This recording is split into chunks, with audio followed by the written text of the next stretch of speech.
ஒப்பிடுவதற்கு தகுதியே இல்லாத இரண்டு வீரர்களை ஒப்பிடுவது மிகவும் தவறு. யாரை பார்த்து நான் கிரிக்கெட் விளையாட தொடங்கினேனோ அவரோடு என்னை ஒப்பிடுகிறீர்கள். சச்சினுடனான ஒப்பீடுகள் குறித்து விராட் கோலி உதிர்த்த வார்த்தைகள் இவை. சச்சினின் சாதனை மகுடத்தில் ஒரு வைரம் பொறிக்கப்படும் போதெல்லாம் இந்த சாதனைகளை உடைக்க யாராலும் இயலாது என்றே கருதினர் அவரது ரசிகர்கள். ஆனால் சச்சினின் ரசிகர் ஒருவரே அவரது சாதனைகளை தகர்த்துக் கொண்டிருக்கிறார் என்பதுதான் நிகழ்கால வரலாறு. 1983ஆம் ஆண்டு இந்திய அணி உலக கோப்பையை கைப்பற்றிய பின்னர் இந்தியாவில் மூலை முடுக்கெல்லாம் கிரிக்கெட் காய்ச்சல் தொற்றிக் கொண்டது. அந்த தாக்கத்தை சுமார் 20 ஆண்டுகளாக தனது தோளில் தாங்கிக் கொண்டிருந்தவர் சச்சின் டெண்டுல்கர். அவரது ஓய்வின் போது கிரிக்கெட்டின் கடவுள் ஓய்வு பெற்று விட்டதாக எழுதி தீர்த்தன பத்திரிகைகள். சச்சினின் இடத்தை யாராலும் நிரப்ப முடியாது என்றே நம்பினர் ரசிகர்கள். ஆனால் நவீன கிரிக்கெட்டின் பிதாமகனாக உருவெடுத்து நிற்கிறார் இந்திய அணியின் நம்பிக்கை நட்சத்திரம் விராட் கோலி. 2007ஆம் ஆண்டு உலகக்கோப்பை தொடர் டிராவிட் தலைமையிலான இந்திய அணி முதல் சுற்றிலேயே வெளியேறுகிறது. சச்சின், சேவாக், யுவராஜ், தோனி என மிகப்பெரிய பட்டாளங்கள் இருந்தும் இந்திய அணி தோல்வியை தழுவுகிறது. வங்கதேசத்துடனான தோல்வியால் தொடரை விட்டு வெளியேறியது இந்திய அணி. இந்த காலகட்டங்களில் சர்வதேச கிரிக்கெட்டுகளை தவிர மற்ற போட்டிகள் அவ்வளவாக தொலைக்காட்சிகளில் ஒளிபரப்பப்படுவது இல்லை. முதல் முறையாக ஒட்டுமொத்த இந்தியாவும் 19 வயதுக்குட்பட்டோருக்கான உலகக்கோப்பையை உற்று நோக்கியது. ஆம், 2008ஆம் ஆண்டு 19 வயதுக்குட்பட்டோருக்கான உலகக்கோப்பை தொடர் அது. இந்திய அணியின் இளம் வீரர்கள் உலக ரசிகர்களை கலங்கடித்துக் கொண்டிருந்தனர். 18 வயது இளைஞன் ஒருவனின் பேட்டிங் பற்றி உலகமே விவாதித்துக் கொண்டிருந்தது. யார் இந்த இளைஞன்? ஆஸ்திரேலியா மாதிரியான நாட்டு வீரர்களிடம் மட்டுமே கண்ட ஆக்ரோஷம் இந்திய இளைஞனிடம் இது இருப்பதைக் கண்டு வியந்தனர் ரசிகர்கள். களத்தில் இந்திய அணியின் கேப்டனாக இருந்த கோலியின் ஆக்ரோஷமான அணுகுமுறை ரசிகர்களை கவரத் தொடங்கியது. 2008ஆம் ஆண்டு 19 வயதுக்குட்பட்டோருக்கான உலக கோப்பையை வென்று திரும்பியது இளம் படை. அப்போது யாரும் உணர்ந்திருக்க வாய்ப்பில்லை இந்திய கிரிக்கெட்டின் எதிர்காலம்தான் வெற்றி கோப்பையை ஏற்றி வருகிறது என்று. இந்திய கிரிக்கெட்டை கொண்டாட ஒரு ரசிகன் நினைப்பான் என்றால் கண்டிப்பாக அவன் கோலியை கொண்டாடித்தான் ஆக வேண்டும். அதற்கு 1000 காரணங்களை அடுக்கிக் கொண்டே செல்ல முடியும். கிரிக்கெட்டின் மீது ஒரு வீரனுக்கு பற்றி இருக்கலாம், ஆனால் கிரிக்கெட்டை தன்னை விட யாரும் நேசித்து விட முடியாது என்பதை தனது ஒவ்வொரு செயல்கள் மூலமும் நிரூபித்துக் கொண்டே வந்திருக்கிறார் கோலி. சாதனைகள் முறியடிக்கப்பட வேண்டியவை என்பதில் மாற்று கருத்தில்லை. ஆனால் கோலி ஒவ்வொரு சதமடிக்கும் போதும் சாதனைகள் பல தகர்ந்து போகின்றன என்பதுதான் அவரது ஸ்பெஷல். விராட் கோலி தனது 9வது வயதில் மட்டையை சுழற்றத் தொடங்கியவர். பள்ளி பருவம் தொடங்கி கிரிக்கெட்டில் தன்னை கொஞ்சம் கொஞ்சமாக செதுக்கிக் கொண்டவர். விராட் கோலியின் சிறு வயதிலிருந்தே கிரிக்கெட் குறித்த அவரது கனவுகளுக்கு உரமாக இருந்தவர் அவரது தந்தை. 2006ஆம் ஆண்டு ரஞ்சி கோப்பை தொடர் நடந்து கொண்டிருந்த நேரம் அது. டெல்லி அணியில் இடம்பெற்றிருந்தார் விராட் கோலி. கர்நாடக அணிக்கு எதிரான போட்டியின் போது நைட் வாட்ச்மேனாக களமிறங்கிய கோலி அன்றைய தினம் 40 ரன்களை அடித்திருந்தார். விடியற் காலம் 3 மணி வரை நண்பர்களுடன் உரையாடிவிட்டு வீட்டுக்கு சென்ற விராட் கோலிக்கு மீள முடியாத துயரம் ஒன்று காத்திருந்தது. விராட் கோலி வீட்டுக்கு சென்ற சிறிது நேரத்திலேயே நெஞ்சுவலியால் துடித்தார் அவரது தந்தை. விடியற்காலை என்பதால் உதவிக்கு யாரும் வரவில்லை.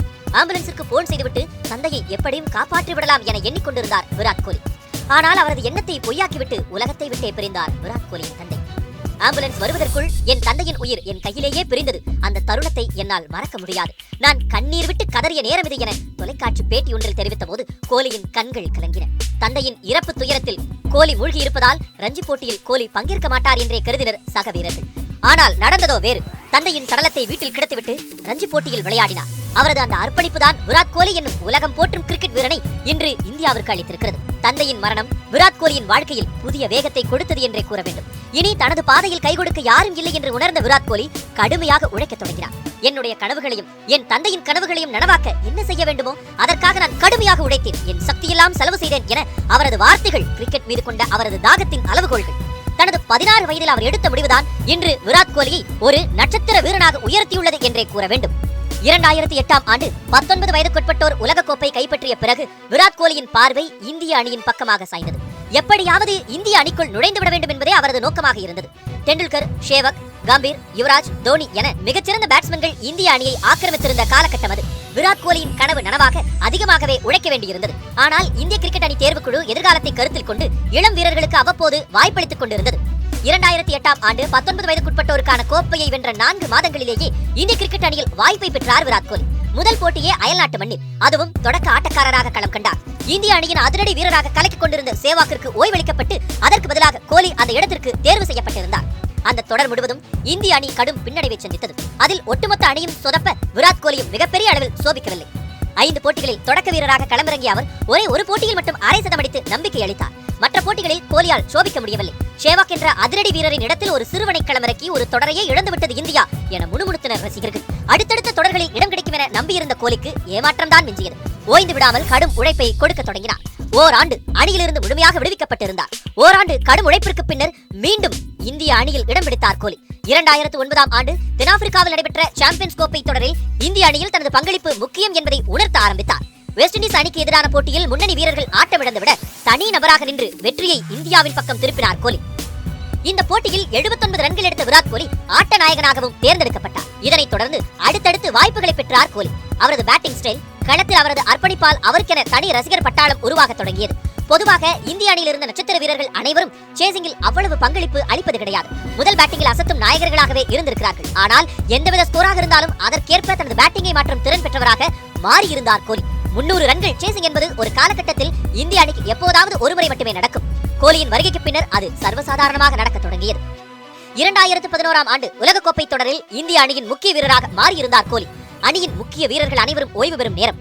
சச்சின் தூக்கி சுமந்த கிரிக்கெட்டை தூக்கி சுமக்கப் போவது யார் என ஒட்டுமொத்த தேசமும் எதிர்பார்க்க, நான் இருக்கிறேன் என்பதைப் போல் ஆட்டத்திறனை மேம்படுத்தி வந்து கொண்டிருந்தார் விராட் கோலி. இந்திய அணியின் எதிர்காலம் மிளிரத் தொடங்கியது. கோலியின் ஆட்டத்திறன் கண்டு உலகம் வியக்கத் தொடங்கியது. கிரிக்கெட் வல்லரசு என பெயர் பெற்ற ஆஸ்திரேலிய அணி தொடங்கி கத்துக்குட்டி அணிகள் வரை அத்தனை அணிகளுக்கு எதிராகவும் அதிரடி காட்டத் தொடங்கினார். கோலி பேட்டை சுழற்றும் வேகம் சச்சினை முந்திவிடுவார் என அப்போதே ஆர்வங்கள் கணிக்கப்பட்டன. வெளிநாட்டு மண்ணில் இந்திய வீரர்கள் திணறுவதுதானே வழக்கம். உள்நாட்டு மண்ணில் சதங்களை அடிக்கும் நாயகர்கள் வெளிநாட்டு மண்ணில் மண்ணை கவி திரும்புவதுதான் இந்திய ரசிகர்கள் கண்ட கிரிக்கெட். ஆனால் கோலிக்கு உள்நாடு வெளிநாடு அனைத்தும் ஒன்றாகவே இருந்தது. இன்று வரை விராட் கோலி அடித்துள்ள 38 சதங்களில் 21 சதங்கள் வெளிநாட்டு மண்ணில் அடிக்கப்பட்டவை என்பதே விராட் கோலியின் திறனுக்கான எடுத்துக்காட்டு. அதே போன்று டெஸ்ட் கிரிக்கெட்டில் கோலி அடித்துள்ள 24 சதங்களில் 13 சதங்கள் வெளிநாட்டு மண்ணில் இருந்து வந்தவை. அதற்கு முன்னர் வெளிநாட்டு மண்ணில் அதிக சதங்களை அடித்து இந்திய அணியை தூக்கி நிறுத்தியவர்தான் சச்சின் டெண்டுல்கர். இவரை விஞ்சும் வண்ணம் வேகமாக முன்னேறிவிட்டார் கோலி என்பதே நிதர்சனம். இந்திய அணி திணறும் ஆட்டங்களிலெல்லாம் தனிநபராக நின்று அணியை மீட்டுக் கொண்டு வந்த விராட் கோலி இந்திய கிரிக்கெட்டின் பிதாமகனாகவே மாறினார். கோலி இருந்தால் போதும் வெற்றி பெற்று விடலாம் என்பதே ரசிகர்களின் எண்ணமாக மாறியிருந்தது. டெண்டுல்கரோடு ஒப்பிட்டு கோலியை கொண்டாடத் தொடங்கியது கிரிக்கெட் உலகம். ஆனால் டெண்டுல்கருக்கு முற்றிலும் மாறுபட்டவர்தான் விராட் கோலி. ஆட்டத்தில் சச்சினின் அணுகுமுறையை காட்டிலும் 100 மடங்கு ஆக்ரோஷமானது கோலியின் அணுகுமுறை. தனக்கு கிடைத்த தருணங்களிலெல்லாம் சாதித்தவர் டெண்டுல்கர் என்றால் தருணங்களை உருவாக்கி சாதிக்க துடிப்பவர் கோலி.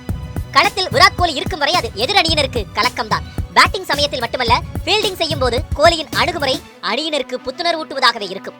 20 ஓவர் கிரிக்கெட் ஆனாலும் சரி, 50 ஓவர் கிரிக்கெட் ஆனாலும் சரி, டெஸ்ட் கிரிக்கெட் ஆனாலும் சரி, விராட் கோலியின் அர்ப்பணிப்பு 100% இருக்கும். சச்சினுக்கு பின்னர் யார் என்ற கேள்வி எப்படி எழுந்ததோ அதே போன்று தோனிக்கு பின்னர் இந்திய அணியை வழிநடத்துவது யார் என்ற கேள்வியும் எழுந்து நின்றது. அதற்கான பதிலாக அமைந்ததும் கோலி என்ற பெயரை. டெஸ்ட் கிரிக்கெட்டில் இருந்து சச்சின், டிராவிட், கங்குலி, லட்சுமணன், கும்ளே என மூத்த வீரர்கள் அனைவரும் ஒதுங்கிய பின்னர் இளம் அணி ஒன்றை கோலியின் கைவசம் ஒப்படைத்து ஓய்வு பெற்றார் தோனி. ஆனால் அதையே சவாலாக ஏற்று டெஸ்ட் கிரிக்கெட்டில் நம்பர் 1 என்ற அசைக்க முடியாத இடத்தில் இந்திய அணியை அமர வைத்திருக்கிறார் கோலி. பொதுவாக டெஸ்ட் கிரிக்கெட்டில் வெற்றி பெற முடியும் என்ற போட்டிகளை கூட தோற்றுவிடக் கூடாது என்பதற்காக டிரா செய்வது வழக்கம். ஆனால் அதனை உடைத்தெறிய வேண்டும் என்பதே கோலியின் அவா. அதனைத்தான் டெஸ்ட் கேப்டனாக பதவியேற்ற முதல் ஆட்டத்திலேயே செய்தும் காட்டினார்.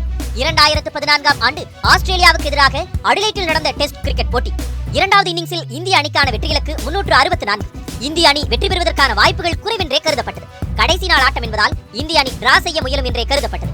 ஆனால் கோலியும் அவரது சகாக்களும் வெற்றி பெற வேண்டும் என்ற நோக்கத்துடனேயே விளையாடினர். குறிப்பாக கோலியின் ஆட்டத்தில் ஒரு உத்வேகம் வெளிப்பட்டது. ஆனால் அந்த போட்டியில் 48 ரன்கள் வித்தியாசத்தில் தோல்வியை தழுவியது. தோல்வியை தழுவினாலும் வெற்றிக்காக போராடிய இந்திய வீரர்களை கொண்டாடி தீர்த்தனர் ரசிகர்கள். அந்த போட்டியில் 175 பந்துகளில் 141 ரன்கள் அடித்து வெற்றியின் அருகாமையில் இந்திய அணியை அழைத்துச் சென்றார் விராட் கோலி. அளவுக்கு மீறி கோபப்படுகிறார், கத்துகிறார், எதிரணி வீரர்களை சீண்டுகிறார் என்பதுதான் கோலி மீது வைக்கப்படும் விமர்சனம். ஆனால் ஸ்லெட்ஜிங் என்பது கிரிக்கெட்டில் ஏற்றுக்கொள்ளப்பட்ட ஒன்றாகவே கருதப்படுகிறது. எந்த நொடியிலும் எதிரணியினர் மனரீதியாக வலிமை பெற்றுவிடக் கூடாது என்பதற்காக கையாளப்படும் தந்திரம். கிரிக்கெட்டில் ஸ்லெட்ஜிங் என்பது ஆஸ்திரேலிய அணியினருக்கு அதிக அளவில் வசப்படும் ஒன்றாகவே இருந்தது. இந்திய அணியினருடனான ஆட்டங்களில் ஆஸ்திரேலிய அணியினரின் சீண்டல்கள் அளவுக்கு அதிகமாகவே இருக்கும். அந்த வகையில் இந்தியாவின் ஸ்லெட்ஜிங் கோலிக்கு அதிகமாகவே வசப்பட்டது. எதிர் அணியினரை கோலி சீண்டுகிறார் என்பதை தாண்டி நீ எப்படியோ அப்படியே நானும் என்பதுதான் அவரது பார்முலா. தன்னை சீண்டுபவர்களுக்கு பேட்டால் பதிலளிப்பது ஒரு ரகம். ஆனால் கோலியோ வார்த்தைகளாலும் பேட்டாலும் பதிலளிப்பார். அது அவரது மன உறுதியின் வெளிப்பாடாகவே பார்க்கப்பட்டது. இதனால் விராட் கோலி கடுமையாக விமர்சிக்கப்பட்டார். ஆஸ்திரேலிய அணியுடனான மோதல் விராட் கோலியின் கிரிக்கெட் வாழ்க்கையில் கரும்புள்ளியாகவே பார்க்கப்படுகிறது. 2017ஆம் ஆண்டு ஆஸ்திரேலிய அணிக்கு எதிரான முதல் டெஸ்ட் கிரிக்கெட் போட்டியில் இந்திய அணி படுதோல்வியை சந்திக்கிறது. இந்திய அணியின் கேப்டனாக இருந்த கோலியின் மீது கடுமையான விமர்சனங்கள் எழுகிறது. 2வது போட்டியில் வெற்றி பெற்றாக வேண்டிய கட்டாயம். ஆனால் இந்திய அணியை சீண்டுவதை வழக்கமாக கொண்டிருந்த ஆஸ்திரேலிய அணியினர் அதற்கு அனுமதிப்பார்களா என்ன? 2வது இன்னிங்ஸில் ஆஸ்திரேலிய கேப்டன் ஸ்டீவன் ஸ்மித் LBW முறையில் அவுட் ஆனதும் 3rd அம்பையர் ரிவ்யூ கேட்கலாமா வேண்டாமா என பெவிலியனில் இருந்தவர்களை எட்டி பார்த்தது மட்டுமல்லாமல் அவர்களின் ஆலோசனைகளை பெற்று ரிவ்யூவிற்கு சென்றார். கடும் எதிர்வினையாற்றினார் கோலி. மைதானத்திலேயே தனது ஆத்திரத்தை வெளிப்படுத்தினார். விதிகளை மீறி எப்படி ஸ்மித் பெவிலியனில் இருப்பவர்களிடம் ஆலோசனை கேட்கலாம் என பொறிந்து தள்ளினார். இதனையடுத்து ஸ்மித்திற்கு ரிவ்யூ அனுமதி மறுக்கப்பட்டது. இந்த விவகாரம் சர்வதேச கிரிக்கெட் அரங்கில் விவாத பொருளாக மாறியது. கோலியிடம் மன்னிப்பு கோரினார் ஸ்மித். ஆனால் ஆஸ்திரேலிய ஊடகங்களோ கோலியை விடுவதாக இல்லை. கடுமையாக விமர்சித்தன. கோலி சிறுபிள்ளைத்தனமாக நடந்து கொள்வதாகவும் விமர்சித்தன. கோலியும் அதற்கு கடும் எதிர்வினை ஆற்றினார். இந்தியா வெற்றி பெற்றாலும் தோற்றாலும் அது மைதானத்தில் விளையாடும் வீரர்களின் முடிவாகவே இருக்கும் என நேரடியாகவே விமர்சித்தார். அந்த தொடரின் முடிவில் கோலி அளித்த பேட்டி சர்ச்சையை இன்னும் அதிகமாக்கியது. இனி ஆஸ்திரேலிய வீரர்களுடன் நட்பு பாராட்ட முடியாது என காட்டமாக தெரிவித்தார் கோலி. ஸ்மித் மன்னிப்பு கோரிய பிறகு அதனை கடந்து செல்ல வேண்டுமே தவிர சிறு பிள்ளை போல் அடம்பிடிக்க கூடாது என எழுதின ஆஸ்திரேலிய ஊடகங்கள். விராட் கோலி மீது எழுப்பப்பட்ட விமர்சனங்கள் அனைத்திற்கும் தனது செயல்களாலேயே பதிலளித்திருக்கிறார். கொஞ்சம் கொஞ்சமாக தன்னை செதுக்கிக் கொண்டதன் விளைவு இன்று கிரிக்கெட் உலகின் கடவுளாக உயர்ந்து நிற்கிறார். தான் செய்வது தவறு என்று தெரிந்தால் மன்னிப்பு கோரவும் தயங்காதவர் கோலி. 2012ஆம் ஆண்டு சிட்னி நகரில் ஆஸ்திரேலிய அணிக்கு எதிரான 2வது டெஸ்ட் கிரிக்கெட் போட்டி நடந்து கொண்டிருந்தது. இளம் வீரரான விராட் கோலி எல்லைக்கோட்டின் அருகே ஃபீல்டிங் செய்து கொண்டிருந்தார். ஸ்லெட்ஜிங் செய்வதில் ஆஸ்திரேலிய வீரர்களுக்கு சற்றும் சளைக்காத அந்நாட்டு ரசிகர்கள் கோலியை வெறுப்பேற்ற ஒரு கட்டத்தில் நிதானமிழந்த அவர் தனது நடுவிரலை தூக்கி காட்டினார். கோலியின் இந்த செயல் ஆஸ்திரேலிய பத்திரிகைகளில் தலைப்புச் செய்தியாக மாறியது. விஷயம் விஸ்வரூபம் எடுப்பதை உணர்ந்த நடுவர் ரஞ்சன் மதுக்கலே கோலியிடம் விசாரணை மேற்கொண்டார். தான் செய்ததை உணர்ந்த அவர் நடுவரிடம் மன்னிப்பு கோர சர்ச்சை முற்று பெற்றது. கிரிக்கெட் மைதானத்தில் ஆக்ரோஷத்தை காட்டும் கோலி சொந்த வாழ்வில் அதற்கு நேரெதிரான குணத்தை கொண்டவர். தாயிடமும் நண்பர்களிடமும் காதலியிடமும் அன்பு காட்டுவதில் தனக்கு நிகர் தானே என்பதை தொடர்ந்து நிரூபிப்பவர். IPL தொடர்களில் கோலி சோபிக்க தவறிய போதெல்லாம் சர்ச்சைகள் அவரை பின்தொடர்ந்தன.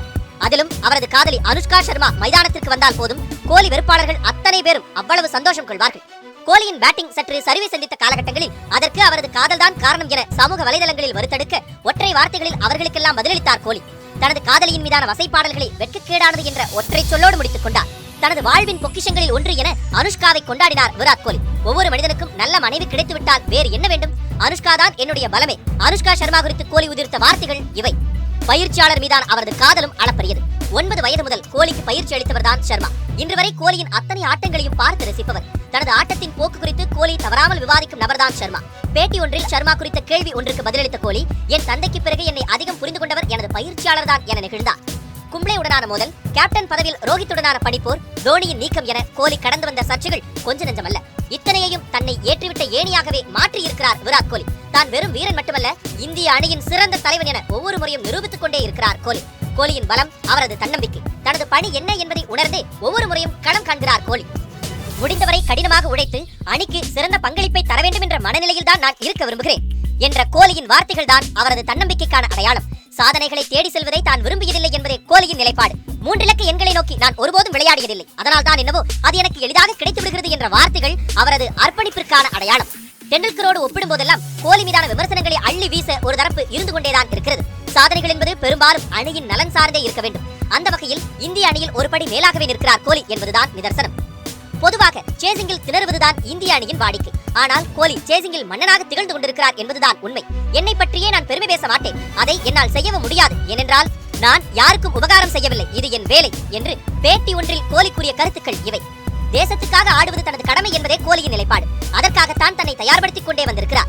IPL தொடர் ஒன்றில் கோலி சோபிக்க தவறிய போது விமர்சனங்கள் அவரை துளைத்தெடுத்தன. தனது பின்னடைவிற்கான காரணத்தை தேடிய கோலி தனது உடல் தகுதி குறித்து கவலை கொண்டார். உடனடியாக தனது பயிற்சி முறையில் மாற்றம், உணவு பழக்க வழக்கங்களில் கட்டுப்பாடு என கடுமையாக உழைத்தார். அதன் பின்னர் கேப்டனாக IPL தொடரில் கோலி சோபிக்க தவறியிருந்தாலும் ஒரு வீரனாக அவர் சோபிக்க தவறியதே கிடையாது. கிரிக்கெட்டில் வீரர்களின் ஆகப்பெரிய இடர்பாடு காயங்கள் தான். ஆனால் கோலிக்கு மட்டும் காயங்கள் தூர நின்று வேடிக்கை மட்டும் தான் பார்க்க வேண்டும் போல. ஆம், அந்த அளவிற்கு உடற்பயிற்சியில் கவனம் செலுத்துகிறார் கோலி. அதோடு நில்லாமல் தனது அணியில் இருப்பவர்களும் முழு உடற்தகுதியோடு இருக்க வேண்டும் என்பதே கோலியின் விருப்பமும் கூட. இந்திய அணி வீரர்கள் தேர்வில் யோயோ முறை கொண்டு வந்த போது கூட கோலிதான் அதற்கு காரணம் என முறுமுறுக்கப்பட்டது நினைவு கூறப்பட வேண்டியதாகிறது. கிரிக்கெட்டின் கடவுளாக பார்க்கப்பட்ட சச்சின் சதத்தில் சதம் கண்டபோது அவரது சாதனைகளை மிஞ்ச யாருமே இல்லை என்றே பேசப்பட்டது. இல்லை, நான் இருக்கிறேன் என்பதை போல் நிமிர்ந்து நிற்கிறார் கோலி. இதுவரை 62 சதங்களை அடித்து விட்டார் கோலி. ஒரு நாள் போட்டியில் சச்சினின் சதங்களை முறியடிக்க இன்னும் 11 சதங்களே தேவை. சச்சினின் சாதனைகளை முறியடிக்கும் போதெல்லாம் இருவர் விளையாடிய காலகட்டங்களை கொண்டு விவாதிப்பது வழக்கமாகிவிட்டது. கிரிக்கெட் நவீனமாகிவிட்டது என்ற வாதம் தான் முன் நிற்கிறது. நவீனமயமான கிரிக்கெட்டில் கூட சச்சினின் சாதனைகளுக்கு யமனாக நிற்பது கோலி ஒருவர்தான் என்பதை கடைக்கோடி கிரிக்கெட் ரசிகன் கூட மறுக்க மாட்டான். அதிவேகமாக 10,000 ரன்கள், 11 ஆட்டங்களில் ஓராண்டில் 1000 ரன்கள், ஒரு நாள் போட்டிகளில் அதிவேகமாக சதமடித்த இந்தியர், 3 ஆட்டங்களில் அடுத்தடுத்து சதம், ஒரு நாள் போட்டியில் சுமார் 60 ரன்கள் ஆவரேஜ் என கிரிக்கெட்டின் கடவுளாகவே உயர்ந்து நிற்கிறார் கோலி. மனிதன் எப்படி இப்படி ஆட முடியும் என்று நினைக்கிறேன். அவர் எப்போதெல்லாம் பேட்டிங் பிடிக்க வருகிறாரோ அப்போதெல்லாம் சதமடிப்பார் என்று எனக்கு தெரிகிறது. கோலி குறித்து வங்கதேச கிரிக்கெட் வீரர் தமீம் இக்பால் உதிர்த்த வார்த்தைகள் இவை. உண்மையில் ஒவ்வொரு கிரிக்கெட் ரசிகரின் மனநிலையும் இப்படித்தான் இருக்க முடியும். 2019ஆம் ஆண்டு உலகக்கோப்பை தொடர் கோலிக்காக விஷப்பரீட்சையாகவே பார்க்கப்படுகிறது. எத்தனையோ சோதனைகளை கடந்த கோலி இதனையும் எளிதாக கடந்து விடுவார் என்பதே அனைவரது நம்பிக்கையும் கூட.